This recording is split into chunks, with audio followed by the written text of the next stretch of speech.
దేవునికి స్తోత్రములు. మమ్మీ డాడీకి వందనాలు.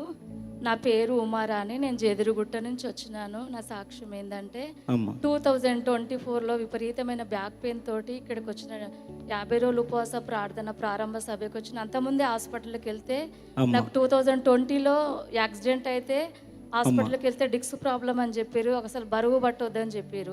అయినా దేవుడి మీద నమ్మకంతో 2021లో నేను డాడీ దగ్గరికి వెళ్ళి ప్రార్థన చేయించుకున్నాను. మళ్ళీ 24లో విపరీతమైన బ్యాక్ పెయిన్ వచ్చింది నాకు. 50 రోజులు ఉపవాస ప్రార్థన సభ అయినా బ్యాక్ పెయిన్ తోటే వంగి నడుచుకుంటా ట్రైన్లో అట్లే వచ్చినాను. మళ్ళీ తెల్లారి డాడీ ప్రార్థన చేసిండు నాకు ప్రారంభ సభ రోజు. మమ్మీ అన్నది మీరు వెళ్తూ ఉండగానే శుద్ధులు అవుతారంటే నేను అదే విశ్వాసంతో వెళ్ళినాను. దేవుడు స్వస్థత ఇచ్చిండు.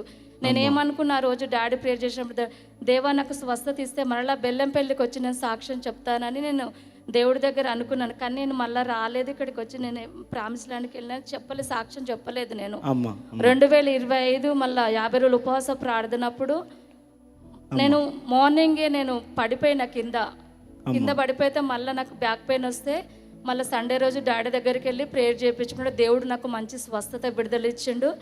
దేవుని నామానికి వందనాలు, దేవునికే మహిమ. మేము సజీవు లెక్కలో ఉన్నామంటే దేవుని కృప, మమ్మీ డాడీ ప్రార్థన. ఎన్నో బాధలు ఎన్నో ఇదైనా కానీ దేవుడు కృప, మమ్మీ డాడీ. మమ్మీ ఈ దినం వాగ్దానము, డాడీ వాక్యము. దేవుడు ఏ రోజు మమ్మల్ని చేయి విడిచిపెట్టలేదు. నా ఒంటరి సమయంలో, నా బిడ్డల విషయంలో, నా భర్త విషయంలో, నా విషయంలో దేవుడు మమ్మల్ని ఎప్పుడు విడిచిపెట్టలేదు. దేవుడు కృప, మమ్మీ డాడీ ప్రార్థన. మేము క్షేమంగా ఉన్నామంటే దేవుడు కృప, మమ్మీ డాడీ ప్రార్థన. దేవుడు నాకు స్వస్థత ఇచ్చినందుకు దేవుని నామానికి మహిమ కలుగును గాక. ఆమేన్. ఒకసారి గట్టిగా చప్పట్లు కొడతారా? దేవుని నామాన్ని మహిమపరుస్తారా?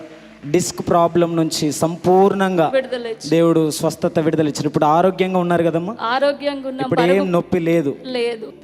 దేవునికి మహిమ కలుగును గాక.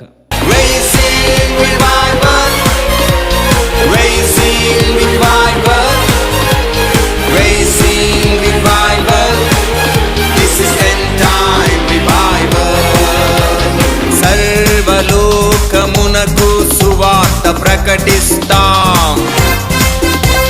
సర్వ సృష్టికి క్రీస్తు ప్రేమను చాటుతాం. సర్వలోకమునకు సువార్త ప్రకటిస్తాం. సర్వ సృష్టికి క్రీస్తు ప్రేమను చాటుతాం. వెనుకున్నవి మరచి ముందుకు సాగుతాం.